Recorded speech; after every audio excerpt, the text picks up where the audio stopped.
कहो तो कुसुमल साड़ी रंगावा, कहो तो भगवा भेष,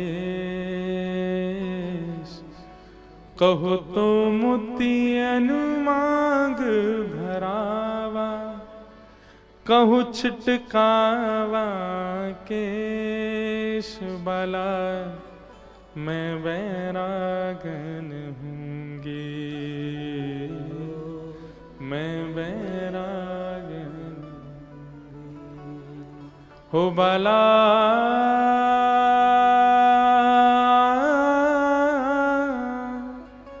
मैं बैरागन हूँगी, मैं बैरागन हूँगी, मैं बैरागन। मीराबाई कहती हैं, कहो तो कुसुमल साड़ी रंगावा। अगर कोई कह दे कि ठाकुर जी को ऐसी साड़ी पहनोगे तो ठाकुर जी के प्रिय बन जाओगे, तो मीराबाई तुरंत पहन लेती है। तभी कुछ संत महात्माओं को देख करके मीराबाई कहती हैं, अरे ठाकुर जी को कुसुमल साड़ी पे। संत कहते नहीं नहीं, ठाकुर जी को तो ऐसे हमारी तरह भगवा भेष प्रिय है। तो कहो तो भगवा भेष, अगले क्षण ही मीराबाई भगवा पहन करके आ जाती हैं। कहो तो मोतियन मांग भरावा। कभी मीराबाई अपने राजकोष के सारे गहने पहन करके घूमने लग जाती हैं।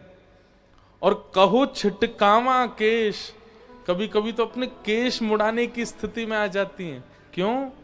क्योंकि अपने लिए देह की स्थिति नहीं है उनकी। जिन भेषा मारो साहिब रीझ है, मैं सो ही भेष धरूंगी बाला, मैं बैरागन होंगी। इसी को कहते हैं परम धर्म। हम आपको जोगी बनने के लिए, बैरागन बनने के लिए प्रोत्साहित नहीं कर रहे हैं, पर हम आपसे कहना चाह रहे हैं कि अब चिंता होनी चाहिए। और चिंता अब नहीं होनी तो बचपन से ही, हमारी उम्र से ही होनी चाहिए थी, कि देह के भीतर जो है वो चैतन्य परमात्मा, वो है आत्मा, उसको परमात्मा से मिलना है। और उसके बीच के कर्तव्य के लिए मुझे क्या करना चाहिए, वही है परम धर्म। जब आप परम धर्म के मार्ग पर चलने लग जाते हैं ना, धर्म आपका अपने आप ऑटोमेटिक होने लग जाता है। पर आप केवल जब धर्म की चिंता करते हैं, परम धर्म नहीं बनता। आप आत्म कल्याण के मार्ग पर चलने लग जाते हैं तो देह का कल्याण ऑटोमेटिक होता है। पर जब देह के ही कल्याण प्रधान होता है तो आत्म कल्याण नहीं होता। थोड़ा विचार कीजिएगा इस विषय पर एकांत में जाके। भागवत जी का विषय क्या है? परम धर्मावली बनाना, परम धर्म की स्थिति आना चित्त में। विषय। दूसरी बात, भागवत जी का अधिकारी कौन है? किसको सुनने का अधिकार है? जिसको एड्रेस पता है? नहीं। एड्रेस पाकर के भी, यहां आकर के भी वो अधिकारी कब माना जाएगा? जब उसमें ये गुण हो। क्या? निर्मत्सराणाम सताम, मात्सर्य दोष नहीं। मात्सर्य दोष मतलब, हमारे पूज्य पिताजी महाराज कहते हैं, कलयुग में व्यक्ति अपने दुख से कम दुखी है, दूसरे के सुख से ज्यादा दुखी है। इसी को मात्सर्य दोष कहते हैं। ये सबसे बड़ा दोष है। और ये दोष जिसके चित्त में है, क्षमा कीजिएगा, वो 7 दिन कथा क्या सुने, वो साल भर पूरा जीवन कथा सुनता रहे, उसको कुछ पल्ले नहीं पड़ेगा। और वो सुन भी लेगा तो परिवर्तन नहीं कर पाएगा अपने चित्त में, क्योंकि एक दोष उसके चित्त में है, मात्सर्य का। एक गांव में एक नया कुआं बनाया लोगों ने, गांव के लोगों ने। तो पंच और कुछ बड़े लोगों ने कहा, भैया देखो ये नया कुआं हमारे गांव में बना है, कल से सब बहन बेटियां भाई लोग सब इसी के जल से स्नान करेंगे, पान करेंगे, इसका उद्घाटन करवाओ। तो बोले कैसे करवाएं? बोले पहले इसका जल पान और जल से स्नान कोई संत करे, तब हम लोग करेंगे।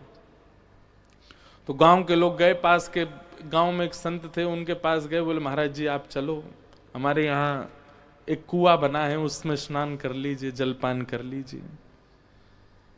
संत बोले ठीक है। लेकिन गांव का एक व्यक्ति बोला, महाराज जी पर हमारे कुएं में जल जो है ना, उसमें से दुर्गंध बहुत आ रही है। तो संत बोले काम करो, उसका 2-3 लोग मिलकर के खूब सारी बाल्टी पानी निकालो, नया नया पानी नीचे से आएगा तो दुर्गंध चली जाएगी। खूब पानी निकाला महाराज। अगले दिन सब लोग पहुंचे, बोले महाराज जी हमने कम से कम उसमें 100-150 बाल्टी पानी निकाल लिया, अब भी दुर्गंध आ रही है। संत ने कहा एक काम करो, तीर्थों का जल मंगाओ, तीर्थों का जल मंगा के उसमें पुष्प अक्षत आदि उसकी पूजा वूजा करके तीर्थों का जल डालो, और फिर उसके बाद फिर से उसका जल निकालो 200-300 बाल्टी, फिर शायद आ जाए। 2 दिन निकल गए महाराज। अब गांव के लोग आए, बोले महाराज जी सब कर लिया पर दुर्गंध नहीं जा रही। संत बोले ऐसा कैसा कुआ उसकी दुर्गंध नहीं जा रही, चलो हम चल के देखते हैं। तो संत गए, उन्होंने जाकर के जैसे कुआ में झांक के देखा तो एक जानवर मरा पड़ा था उसमें। संत ने बोला क्यों भाई तुमने इसको क्यों नहीं निकाला? बोले आपने केवल जल निकालने को कहा था इसलिए इसको नहीं निकाला। अरे भले आदमी तेरे पांव पूजू, इसको निकाल पहले यहां से। तुम इस ये पड़ा है तो तुम चाहे कितना भी पानी निकाल लो, कितना भी तीर्थों का जल डाल दो, दुर्गंध तो नहीं जाएगी ना। ठीक वैसे ही आप कह रहे हैं महाराज जी हमारे दोष नहीं जा रहे। हमने कहा भाई एक काम करो, प्रयागराज कुंभ में स्नान करके आओ, गंगा जलपान किया करो, यमुना जलपान किया करो, इस स्तुति का पाठ किया करो, सुबह उठ के तिलक लगाया करो, राधा राधा जपा करो, महामंत्र का जाप किया करो। सब करने के 2 महीने बाद फिर आए, बोले अभी भी महाराज जी नहीं हो रहा कुछ भी। तभी झांक करके देखा तो भीतर मात्सर्य रूपी जानवर मरा पड़ा है। अरे भाई जब तक इसको नहीं निकालोगे तुम चाहे जो कर लो वो दुर्गंध जाने वाली नहीं है।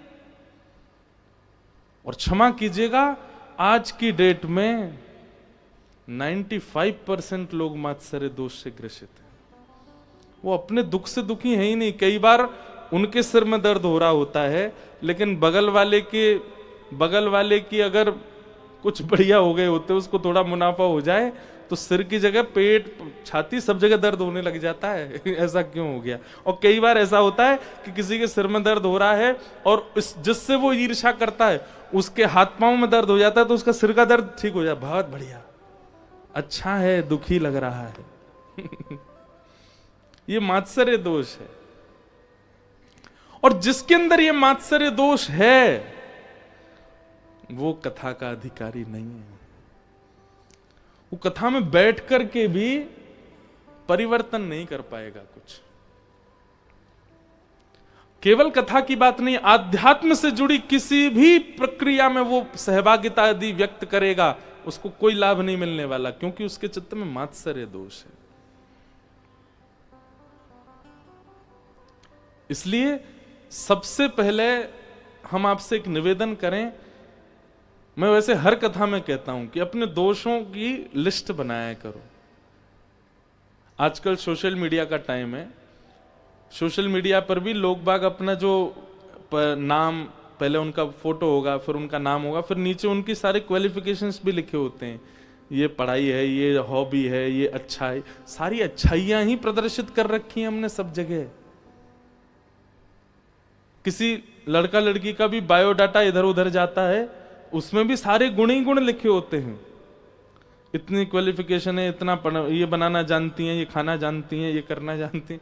दोष हम कहीं नहीं प्रकट करते। नहीं करने इसका मतलब ये नहीं कि आप बायोडाटा में लिख के भेजो भाई कि हम ऐसा ऐसा करते हैं, पर सबसे छुपाना एक बात, खुद से भी छुपाते हैं। हम खुद से भी छुपाते हैं। हमें पता है कि मेरे अंदर ये दोष है, फिर भी हम क्या करते हैं? नजरअंदाज करते हैं, ठीक है। इसीलिए वो दोष और ज्यादा पनपता रहता है। सारे दोषों को एक तरफ रहने दीजिए। आप सब जानते हैं कि आपके अंदर दोष कितने हैं, क्या क्या हैं, सबको रहने दीजिए, पर एक पर काम करना शुरू कीजिए और वो है मात्सर्य दोष। अगर ये उचित हो गया तो बाकी के जो भी दोष हैं चित्त में वो सब परिवर्तित हो जाएंगे। निर्मत्सराणाम सताम, मात्सर्य दोष को निकालिए। हम कल जगन्नाथपुरी से आए तो जगन्नाथपुरी में एक महापुरुष हुए, उनका नाम था जयदेव महाप्रभु, जिन्होंने गीत गोविंद महाकाव्य लिखा। गीत गोविंद महाकाव्य बहुत सुंदर है। गीत गोविंद मुझे तो बहुत प्रिय, मैं गाता भी हूं कथाओं में। धीर समीरे यमुना तीर बसती बने वनमाली। संस्कृत में भगवान की अंतरंग लीलाओं को लिखा है आज से 1000 वर्ष पहले। किसने? जयदेव महाप्रभु। ठाकुर जी आज भी लपेट के सोते हैं गीत गोविंद को अपने अंग से। आप कभी जगन्नाथपुरी जाएंगे तो रात्रि 11 बजे के दर्शन कीजिएगा। ठाकुर जी शयन करने जब जाते हैं तो बड़ श्रृंगार होता है ठाकुर जी का, जगन्नाथ जी का। तो बड़ श्रृंगार में एकमात्र ऐसा जगन्नाथ भगवान का मंदिर है जहां पर सारे मंदिरों में तो रात में श्रृंगार हल्के किए जाते हैं, पर जगन्नाथ जी में विशेष श्रृंगार रात को होता है ठाकुर जी का। फूल मालाएं, पुष्प मालाएं, जो भी सब उतार दी जाती हैं ठाकुर जी की रात में सुलाते समय। पर जगन्नाथपुरी में ये बड़े बड़े ठाकुर जी यहाँ पहनेंगे, इधर लड़ लगाएंगे आंखों के ऊपर फूलों की, अपने हाथों पे भी खूब सारे फूल पहनते हैं, गले में भी खूब फूल पहनते हैं। और उन फूलों के भीतर ठाकुर जी के चारों तरफ लिपटा होता है गीत गोविंद। दर्शन कराएं आपको, हमारी भागवत जी भी गीत गोविंद में ही लिपटी रहती है। ये हम आज पहली बार ही करा रहे होंगे ऑन कैमरा। देखो ये जो इस पे लिखे हुए शब्द हैं उड़िया भाषा में, ये गीत गोविंद है। और ये श्री जगन्नाथ जी रोज पहनते हैं, वही वस्त्र है। वहां के पुजारी जी ने हमको दिया ठाकुर जी का, रात में इसको पहन के सोते हैं ठाकुर जी। तो हम तब से अपनी भागवत जी को इसी में ही रखते हैं कि हमारी भागवत जी जगन्नाथ जी हैं, वो इसी को लपेट के सोती हैं रात में।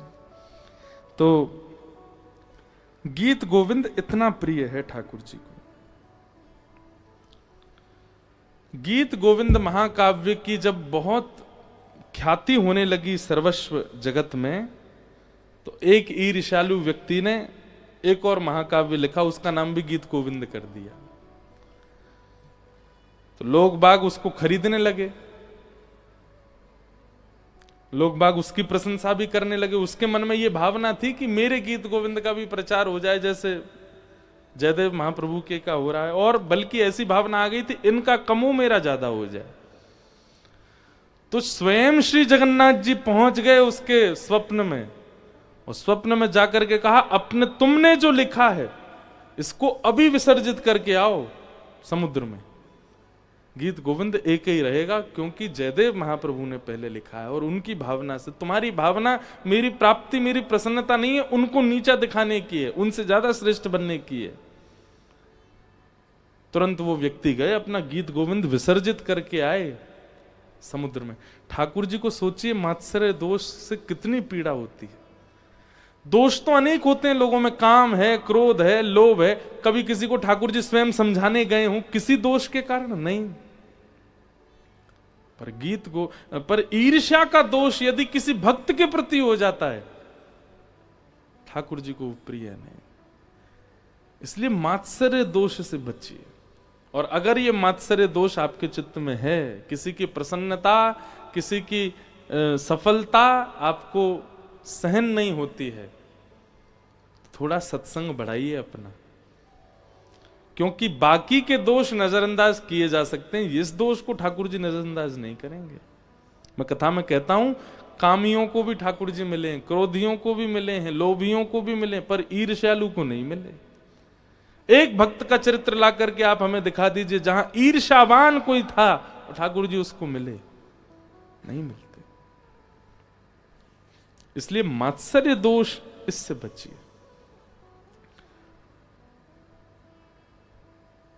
विषय अधिकारिश्च संबंधश्च। एक बहुत सुंदर एक प्रसंग याद आ रहा है मुझे, पर प्रसंग तो याद आ गया लेकिन उसमें एक पद है, वो पद याद नहीं आ रहा, तो मैं कैसे उसको सुनाऊं ये समझ नहीं आ रहा। एक बार की बात है,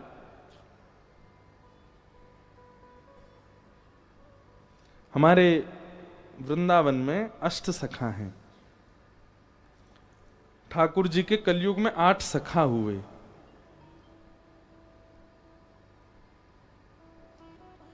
अब जिन लोगों ने हमारी कथा पहले सुनी उनको तो अष्ट सखाओं के बारे में पता होगा, और जो पहली बार सुन रहे हैं उनको नहीं पता होगा। जब श्रीनाथ जी, गोवर्धन नाथ एक दिन आएंगे, हमारी इंदू जी कल कह रही थी महाराज जी लाल जी कथा में आएंगे, मैंने कि चलो लेके आएंगे यहाँ भी एक दिन, 5वें दिन आएंगे ठाकुर जी। तो श्रीनाथ जी हैं, ऐसी भुजा, ये नीचे नेत्र हैं, ये हाथ कटी पर है। तो आप जब गोवर्धन में विराजते थे तो श्रीनाथ जी के 8 सखा थे। इसी कलिकाल में 500 वर्ष पहले ठाकुर जी बाकी लोगों को तो मंदिर में स्थिर दिखाई देते थे, पर इन 8 सखाओं को ठाकुर जी चलते फिरते कूदते आनंद करते सब लीलाएं करते हुए दिखाई देते थे। उनमें से एक हैं जो सब प्रसिद्ध हैं, बहुत लोग जानते हैं, श्री सूरदास। तो सूरदास, कुम्भनदास, परमानंद दास, नंददास, गोविंद स्वामी, छीत स्वामी, चतुर्भुज दास, और कौन रह गए? एक और रह गए कोई, नंददास, नहीं नंददास भी हो गए। अब यही हैं अष्ट सखा। तो एक बार की बात है कि सूरदास जी से नंददास जी को थोड़ी सी प्रतिस्पर्धा हो गई। सूरदास जी के प्रति उनका भाव आया कि भाई नंददास जी के प्रति सूरदास जी के मन में, और ये प्रतिस्पर्धा नहीं हुई थी, केवल ठाकुर जी की लीला को प्रकट करने के लिए एक छोटी सी लीला हुई कि सूरदास जी बोले, हे नंददास तुम जितने भी पद गाते हो ना, ये सब हमारी छाप के ही हैं, मतलब हम पहले लिख चुके हैं ऐसे पद, उन्हीं को सुन के तुम 2-4 शब्द इधर उधर करके अपने बना देते हो। तो नंददास जी बोले, प्रभु आप हमसे बहुत सीनियर हैं, हमसे बड़े हैं, आप ऐसा तो भाव मत कहिए, हमको जो लीला दिखती है हम वैसे पद गाते हैं। तो सूरदास जी ने उनको चैलेंज किया कि तुम कोई ऐसा पद लिख करके दिखाओ जिस पद पर हम कुछ ना टीका टिप्पणी कर सकें, तो हम मानेंगे कि तुम हमसे भी श्रेष्ठ कवि हो। तो नंददास जी बोले, देखिए हमें आपसे श्रेष्ठ कवि बनने की कोई इच्छा नहीं है, हम आपसे श्रेष्ठ बनना नहीं चाहते हैं, पर हां ठाकुर जी की भक्ति की बात है तो हम इस कंपटीशन में भाग तो लेंगे। हमें जीतना नहीं है आपसे, लेकिन हाँ लिखूंगा कुछ, क्योंकि आपके मन में जो ये भाव है कि हम कहीं आपकी नकल करते हैं, आपकी छाप लेके गा देते हैं, उस पर थोड़ा सा भाव तो लिखूंगा। तो अब ये कह तो आए, और जैसे लौट करके अपने घर आए तो बड़े परेशान हो गए, ठाकुर जी से कहने लगे, ठाकुर जी मैं कह तो आया हूं, लेकिन सूरदास जी से अच्छा तो कोई लिख ही नहीं सकता। और भाई सूरदास जी ने 1.25 लाख पद लिखे। कितने पद? 1.25 लाख। कोई कहीं से भी कुछ भी गावे वो कहीं ना कहीं सूरदास जी से मिल ही जाएगा, इतने पद लिख रखे उन्होंने। मतलब ठाकुर जी के रस पक्ष का, वीर पक्ष का, कृपा पक्ष का, सब पक्षों को लिखा है, कोई पक्ष छोड़ा ही नहीं किसी के लिए। अब कोई कुछ भी लिखे उसमें छाप कहीं ना कहीं सूरदास जी के पद की कहीं ना कहीं से तो आ ही जाती है। नंददास जी बोले, ठाकुर जी मैं कह तो आया हूं उनसे, लेकिन मैं कुछ भी लिखूंगा वो कहीं ना कहीं सूरदास जी के किसी पद से तो मेल खा ही जाएगा, अब मैं क्या करूं। तो व्याकुल होकर के नंददास जी रोते रहे रात भर, अब क्या होगा, कल तो मेरी बड़ी बदनामी हो जाएगी, और ये वो सब सोचने लगे। बोले मुझे जीतना नहीं है, लेकिन कुछ ऐसा तो होता। तो रात्रि में जब रोते रोते आप सो गए तो ठाकुर जी आए आपके कक्ष में, और आपकी कलम और किताब जहां रखी रहती थी ठाकुर जी ने उठाई, दिया जलायो, बढ़िया प्रकाश कियो, ठाकुर जी लेकर के ठाकुर जी स्वयं लिख रहे एक पद। वो इतना सुंदर पद है, वो पद मुझे मिल नहीं रहा है, मिलेगा मैं कल आपको सुनाऊंगा जरूर। ठाकुर जी ने अपने हाथ से पद लिखा, और वो ऐसी लीला लिख करके गए जो सूरदास जी के भी चित्त में कभी नहीं आई थी। ठाकुर जी की गौचारण लीला है, और गौचारण लीला में एक ऐसा भाव था जो सूरदास जी ने भी नहीं सोचा। अब ठाकुर जी रात भर बैठे लिख करके, और उस पद को नंददास जी की छाप, अंत में नंददास जी का नाम लिख दिया, और लिख करके ठाकुर जी प्रेम से उसको पधरा के चले गए। सुबह नंददास जी उठे, बोले अब मैं क्या भाग जाता हूं व्रत छोड़ के, क्योंकि रहूंगा तो वो आ जाएंगे मुझसे पूछने, हाँ भाई क्या लिखा तुमने। सब सामान समेटने लगे, वो किताब जिसमें पद लिखते थे वो उठाई, तो कलम बीच में रखी थी, जैसे ही खोल करके देखा तो एक नवीन रचना। और लेखनी, हर व्यक्ति अपनी लेखनी जानता है, लेखनी इतनी सुंदर कि एक एक अक्षर पर ही नेत्र टिक रहे हैं। जैसे उस पद को उन्होंने पढ़ा, एक अद्भुत भाव। ठाकुर जी गैया चराने जाते हैं, और जब ठाकुर जी गैया चराने, भाव सुन लीजिए, पद मुझे याद नहीं, भाव सुनो। ठाकुर जी गैया चराने जाते हैं, तो जब गैया चराने जाते हैं तो ठाकुर जी, गैया तो वन में विचरण कर रही हैं, कोई घास खा रही है, कोई जल पी रही है, कोई कहीं चल रही है। ठाकुर जी इतनी देर क्या करते हैं? तो ठाकुर जी कभी तो बंसी बजाने लगते हैं, कभी कुछ यशोदा मैया ने दिया तो पा लेते हैं, और फिर थोड़ी देर बाद ठाकुर जी पेड़ के नीचे लेटे रहते हैं, कभी लता पत्रों को उछालते रहते हैं। कोई फोन तो था नहीं ठाकुर जी कोई गेम खेल रहे, क्या करें? तो ठाकुर जी कौतुक करते हैं। कैसा कौतुक? थोड़ी घास निकाल करके अपने कानों के ऊपर डाल लेते हैं, अपने सुंदर सिर पर जो पाग है उसमें अलग अलग पत्ते पिरो लेते हैं, अपने हाथों में बेल होती है ना, जो बेल जो ऐसे चढ़ जाती है वृक्षों पर, उन बेलों को तोड़ करके अपने हाथों पर बांध लेते हैं, उन्हीं को अपनी कमर पर बांध लेते हैं। सुंदर सिर से लेकर के पैर तक सारे आभूषण उतार करके घास पत्ते बेल, इन्हीं से ठाकुर जी अपना वनमाली श्रृंगार करते हैं। और उस श्रृंगार को करने के बाद ठाकुर जी, एक श्रृंगी है ठाकुर जी की, जिसका नाद सुनते ही गैयाएं पूंछ उठा करके दौड़ती हैं ठाकुर जी के पास कि चलो गैयाओं, नंद भवन वापस जावे को समय है गयो। तो आज ठाकुर जी ने दोपहर में ही वो श्रृंगी बजा दी, तो गैया सब पूंछ उठा उठा करके दौड़ी, बोले कि अभी तो समय भयो नहीं, ये लाला श्रृंगी क्यों बजा रहे हैं। और जैसे ही गोपियों ने आकर, जैसे ही गैयाओं ने आकर के ठाकुर जी को देखा, ठाकुर जी के यहाँ पत्ता पिरोए भये हैं, कानन के ऊपर घास लगी है, यहाँ पे बेल लगी है, कमर पे बांध रखी है, इतना सुंदर वनमाली भेष ठाकुर जी ने बना रखो है। तो गैयाएं इतनी प्रसन्न हो जाती हैं, बोले अच्छा तो लाला यूं कह रहे हैं बगीचा में मत चरो, मैंने सब अपने ऊपर डाल लियो, मुंह में ही चल लो। और सब गोपी दौड़कर, सब गैया दौड़ करके आई, कोई ठाकुर जी के कान के ऊपर चाट रही है। अब जैसी गैया चाटती है ठाकुर जी गुलगुली होती है, फिर ठाकुर जी इधर भागते हैं, फिर कोई गैया आगे से घेर लेती है, ठाकुर जी के इधर चाटती है। तो इस प्रकार ठाकुर जी अपना वन में गौ चराते हुए मन लगा रहे हैं। इस पद को ठाकुर जी ने लिखा। नंददास जी पहले तो बहुत रोए, उस भाव, बोली किसी के चित्त में आने वाला भाव ही नहीं है, कौन सोच सकता है ऐसा। सूरदास जी आ गए, और सूरदास जी जैसे ही आकर के बैठे, नंददास जी ने वो पद सुनाया। सूरदास जी कहते हैं, मैं अपनी कलम तोड़ दूंगा और अपने 1.25 लाख पदों को यमुना जी में प्रवाहित कर दूंगा। ये पद तुमने नहीं लिखा है, ये तुम्हारे चिंतन है ही नहीं। तो बोले आप बताओ किसने लिखा है? बोले ये किसी व्यक्ति की रचना नहीं है, ये स्वयं श्याम सुंदर ने लिखा है, स्वयं ठाकुर जी लिख करके गए। सूरदास जी ने नंददास जी को हृदय से लगा लिया। बोले आप मुझे हृदय से क्यों लगा रहे हैं? मैंने तो लिखा नहीं। बोले तुमने नहीं लिखा, लेकिन तुम्हारी लाज बचाने के लिए ठाकुर जी लिख करके गए हैं। तो इसका मतलब है ठाकुर जी मुझे प्रमाण देना चाहते हैं कि भाई तुम नंददास से प्रतिस्पर्धा मत करो। ठाकुर जी को क्या गरज पड़ी, क्यों लिखने आएंगे ठाकुर जी स्वयं?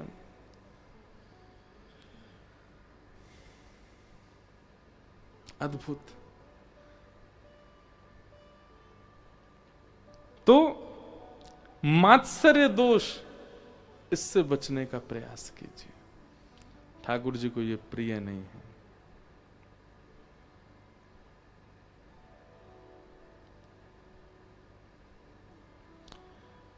वैद्यं वास्तवमत्र वस्तु शिवदं तापत्रयोन्मूलनम् श्रीमद्भागवते महामुनिकृते किं वा परैरीश्वरः सद्यो हृदयवरुध्यते त्रिकृतभिः शुश्रूषुभिस्तच्छणा। तो विषय परम धर्म, अधिकारी मात्सर्य दोष से रहित व्यक्ति, और तीसरी बात आई संबंध, वैद्यम वास्तवमत्र वस्तु शिवदम। कल भी मैंने कहा था कि कथा का मूल उद्देश्य क्या होता है, ठाकुर जी आपको भगवान नहीं लगेंगे, ठाकुर जी नहीं लगेंगे, ठाकुर जी से आपका कोई संबंध स्थापित हो जाएगा। और आप जबरदस्ती, आप मत मानना हमें तो ठाकुर जी लाला लगते हैं हम तो लाला मानेंगे, नहीं, ऐसे नहीं। वो स्वयं बताएंगे कि वो आपको, आपका क्या बनना चाहते हैं, वो आपको किस भाव में, क्यों। फिर ऐसा होगा, राधा रमन जी जाओगे, राधा वल्लभ जी जाओगे, कहीं भी ठाकुर जी का विग्रह देखोगे, आपको वही संबंध में वो दिखा करेंगे। पूरी दुनिया उनको परमात्मा मान रही है, पर वो आपको भैया ही दिख रहे हैं, बोले मेरे भैया ही हैं, ये मेरे लाला ही हैं, ये मेरे प्रियतम ही हैं, ये मेरे सखा ही हैं। आपको उसी भाव में वो दिखने प्रारंभ हो जाएंगे हर जगह। संबंध, वैद्यम वास्तवमत्र वस्तु शिवदम तापत्रयोन्मूलनम। मीराबाई कहीं भी दर्शन करने जाती थी, चाहे जैसा श्रृंगार हो ठाकुर जी का, पर मीराबाई को सहरा में ही दिखते थे ठाकुर जी, दुल्हा दुल्हा के रूप में ही दिखते थे। और थोड़ी देर देखने के बाद मीराबाई चरणों को ही दिखती रहती थी, मुखमंडल ज्यादा देर देख ही नहीं पाती थी ठाकुर जी का, क्यों, प्रियतम है। संबंध ऐसे स्थापित होगा ठाकुर जी के साथ।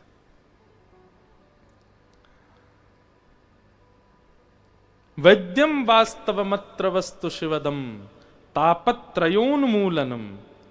भागवत जी का प्रयोजन क्या है, तापत्रयोन्मूलनम। उन्मूलन किसको कहते हैं, नष्ट को, खींचने को।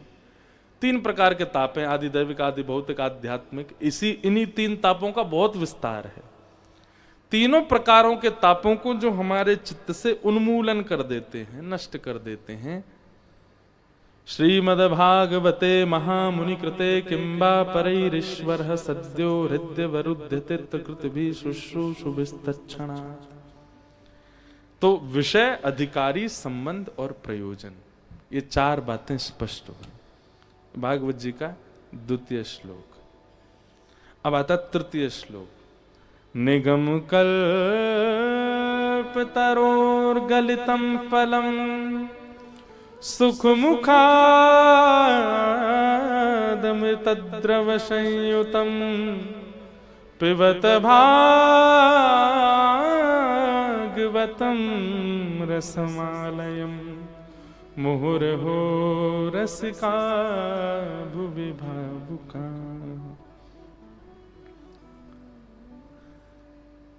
पहला श्लोक देवताओं के लिए था, दूसरा श्लोक श्रोताओं के लिए था, और तीसरा श्लोक वक्ता के लिए। आप लोगों ने दूसरे श्लोक में अपनी भावनाएं, अब ये तीसरा हमारे लिए है। तीसरे में क्या कह रहे हैं, बोले निगम कल्प तरोर गलितम फलम। बोले तुम्हारे सामने क्या रखा है, बोले निगम कहते हैं वेद को, वेद रूपी कल्प वृक्ष का पका हुआ फल तुम्हारे सामने है। हे व्यास जी, हमको भागवत जी कह रहे हैं कि वेद रूपी कल्प वृक्ष का पका हुआ फल, मतलब ऋग्वेद, यजुर्वेद, सामवेद, अथर्ववेद, इन चारों का रस एक फल में है, और वो है श्रीमद् भागवत। यदि आप भागवत जी का श्रवण करते हैं तो ऋग, यजुर, साम, अथर्व, चारों वेदों का रस आपको आ गया।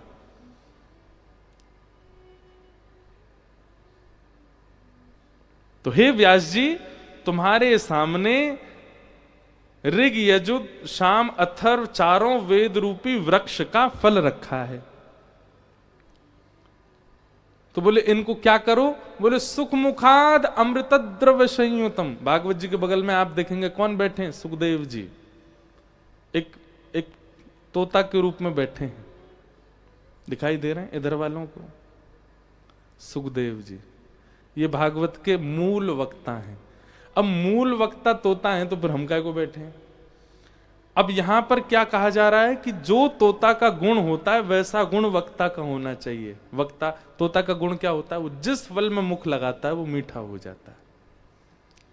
या फिर ऐसा कहो कि तोता उसी फल में मुख लगाता है जो मीठा ही होता है। पर यह बात प्रमाणित होती है कि भाई जिस फल में तोते का मुंह है वो मीठा है, वो रस देने वाला ही होगा। लेकिन तोते का एक स्वभाव होता है, बहुत ध्यान से सुनिएगा। एक भाव चित्त में आया, आम का पेड़ है, उस पेड़ पे कबूतर भी बैठता है पर आम नहीं खाता।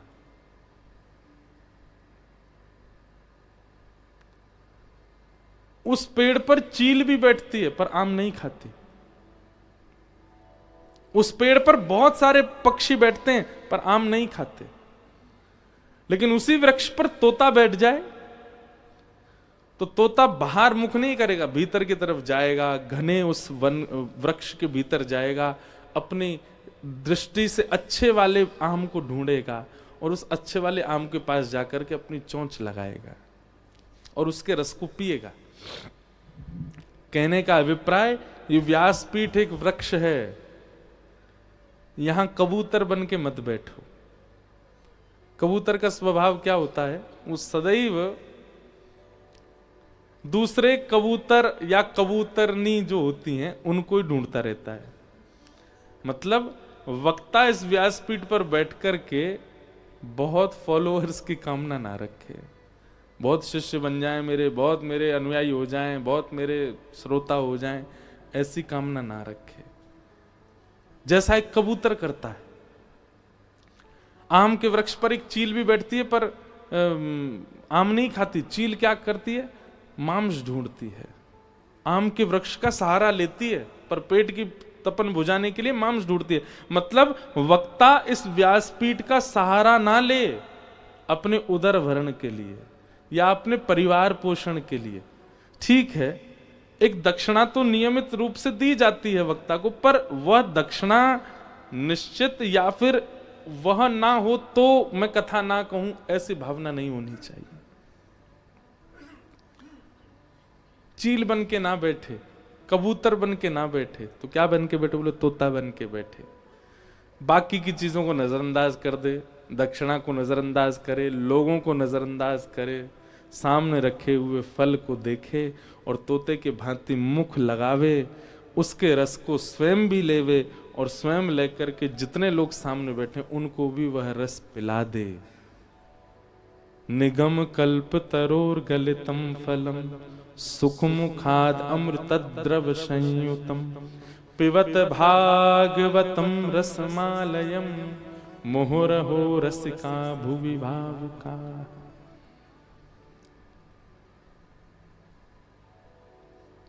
भागवत के व्यासपीठ का आश्रय किसी अन्य साधन के लिए ना करे।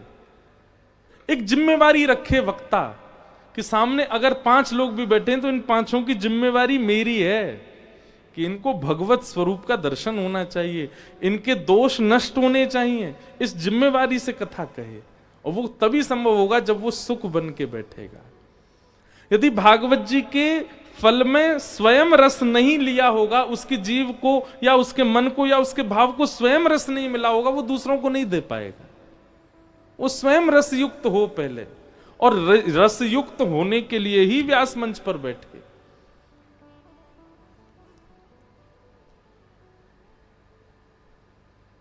पिबत भागवतम रसमालयम मुहुरहो रसिका भुवि भावुका।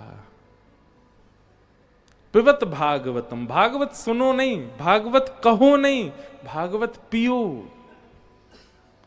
पिबत, यहां पीने का प्रयोग इसलिए किया गया कि पी हुई वस्तु असर दिखाती है। डिहाइड्रेशन हो गया हो तो पानी पियो, ठीक हो जाओगे। मदिरा पी लो, तुरंत आपकी चाल ढाली बता देगी पी के आए हो। दूध पी लो, छाछ पी लो, दही पी लो, लगातार पीते रहो, कुछ दिन में आपका जो शरीर है वो ये बता देगा हाँ भाई दूध पीते हो, बढ़िया। मतलब पी हुई वस्तु असर दिखाने लगती है, आपकी अंग प्रत्यंगों से ही दिखने लग जाता है कि आप कुछ सेवन करके आए हो। ठीक वैसे ही कथा आपके अंग से छलके प्रकट हो, दिखे, अनुभव हो जाए सामने वाले को कि कुछ तो है इनके पास। लोग बाग क्या करते, कथा तो सुनते हैं पर उनके अंग प्रत्यंगों से कभी अनुभव नहीं होता कि ये कभी सत्संगी भी रहे होंगे। आपके अंगों से, आपके व्यवहार से, आपकी चाल ढाल से सामने वाले को ये प्रस्तुत हो जाए कि नहीं आप सत्संगी हो।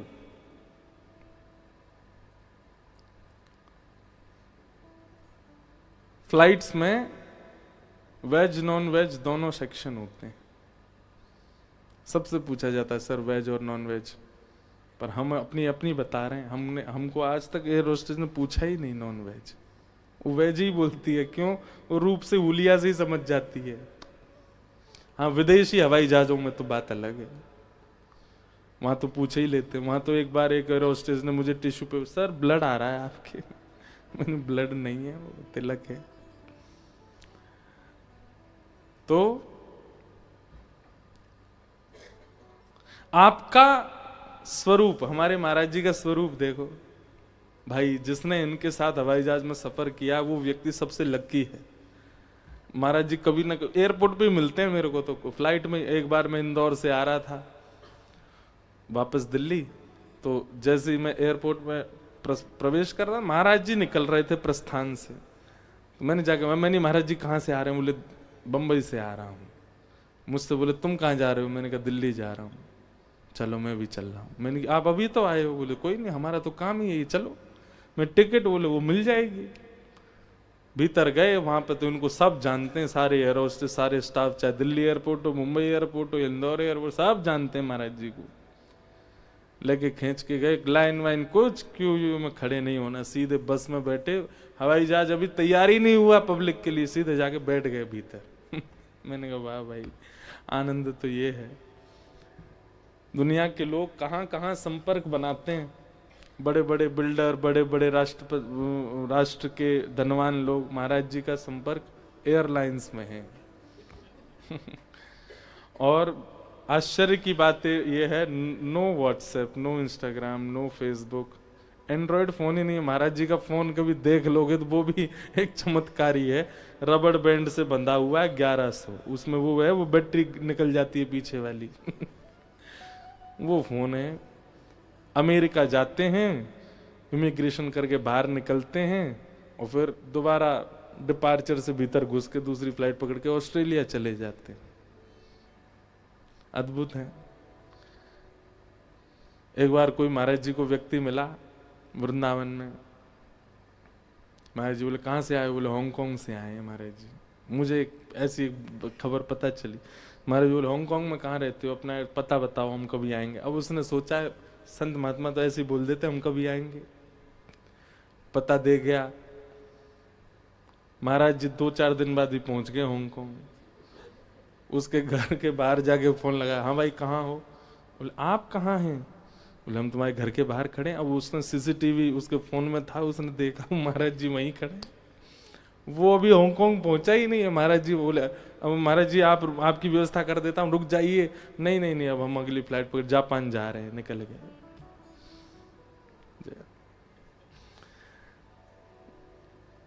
अब संसारी लोग इसको नहीं समझ पाएंगे, पर दुनिया के लोग पेड़ के नीचे भजन करते हैं, नदी के तट पे भजन करते हैं, हिमालय पे भजन करते हैं, ब्रज में भजन करते हैं। महाराज जी आकाश में भजन करते हैं, तो इसलिए हवा में ही रहते हैं। तो महाराज जी हमसे तो कभी एयर होस्टेस ने पूछा नहीं नॉन वेज सेक्शन। क्यों? क्योंकि उसको हमारे बाह्य रूप परिवेश अब तो और अच्छा हो गया है। अब तो इंडियन एयरलाइंस, जो जितनी भी हमारे भारत की एयरलाइंस हैं, इसमें चले जाएं तो हाथ तो जोड़ती ही हैं, पर वेलकम करती हैं या नमस्ते बोलती हैं। हमको देखते ही बोलते राधे राधे, जय श्री कृष्ण। और नहीं अगर कोई 2-4 चूक जाती है तो हम ही जाके बोलते भाई राधे राधे।